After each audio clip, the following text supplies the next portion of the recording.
In today's video, we are going to be drafting these cute kids shorts. I'm going to be showing you step by step how to draft them using your kids' measurements for it. And in the next video, we will be sewing them up together, so stay tuned for that. I will be drafting these shorts digitally, but you can use pencil and paper to follow the same steps. We're going to start off by taking 1/4 of our hip circumference and we're going to make that line AB. We're going to take our crotch depth measurement and we're going to measure down from point B using that measurement. We're also going to repeat that line underneath point A. And then we're going to connect D and C together, and that's going to complete our rectangle.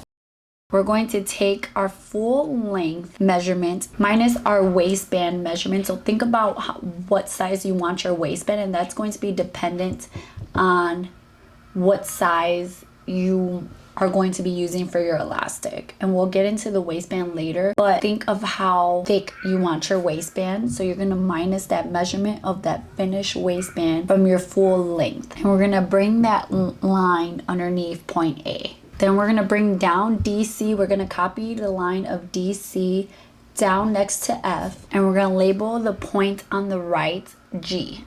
We're going to finish off the rectangle. Then you want to think about how much ease you're going to add to your pattern. And with the woven, you're going to want more ease, because as you're moving, it doesn't stretch with your body. So you want to think about that. So you're going to add as much ease as you want. If you're using knit fabric, you can add maybe like 1 inch of ease. I will be adding 1 to 2 inches. The ease that you're adding, you're going to add that to the left of A. And then you're going to take the line from AF, I'll bring it to that new point that you just drew. And then just extend point F to that new line.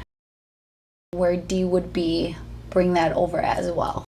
And now this is what your new rectangle should be looking like. So then you want to find half of BC and you want to label this point H. So this is the base of our pattern. Now we're going to draft the front. So to draft the front, you're going to get DC and you're going to divide that by 4. And you're going to bring that to the right of C. And you're going to label this new point at the end of that line. You're going to label it C1. Then you're going to draw a smooth curve from C1 to H.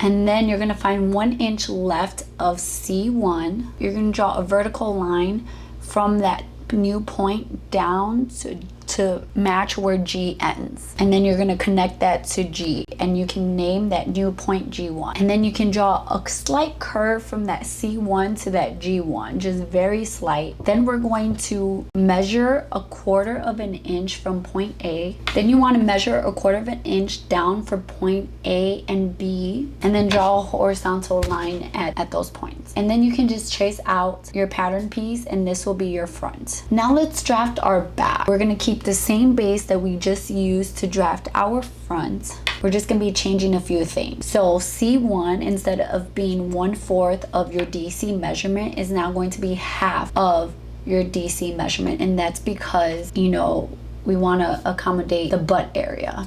So draw a line to the right of C with half the measurement of CD and name it C1. Then we're also going to lower A by 1/4 of an inch, just like we did before. But then we're going to go to the left of B 1/2 inch. And we're going to mark that. Then we're going to draw a line connecting that new point that's 1/2 inch away from B to the new point that's 1/4 inch below A. Then you want to connect B1 and H with a straight line, and then from C1 go 1 inch to the left, and then same as before, draw a line straight down and then connect that to G. And then you want to draw a slight curve from C1 to that new point. Then you just want to trace out your pattern piece, and this will be your back pattern piece. Then you want to measure the top of your front and back pattern piece, and you want to add those together to do your waistband piece. You want to add your seam allowance on both sides of that. And then for height, you want to think about what size elastic you're going to be using. So if you're using 1/2 inch elastic, you want to double that to make it 1 inch, then give it a 1/4 inch more to give it some more room, and then add your seam allowance to the top and bottom. So now we're gonna focus on our ruffles. So you want to decide how big you want your ruffle to be, or if you're going to be adding the ruffle underneath your pattern piece. But I wanted my shorts to be a specific length, so I have decided where I want my ruffle to be. I just drew a line across there, and I'm going to cut the pattern at the exact same place, and it might be easier to overlap your front and back pattern pieces so that you're cutting at the exact same line.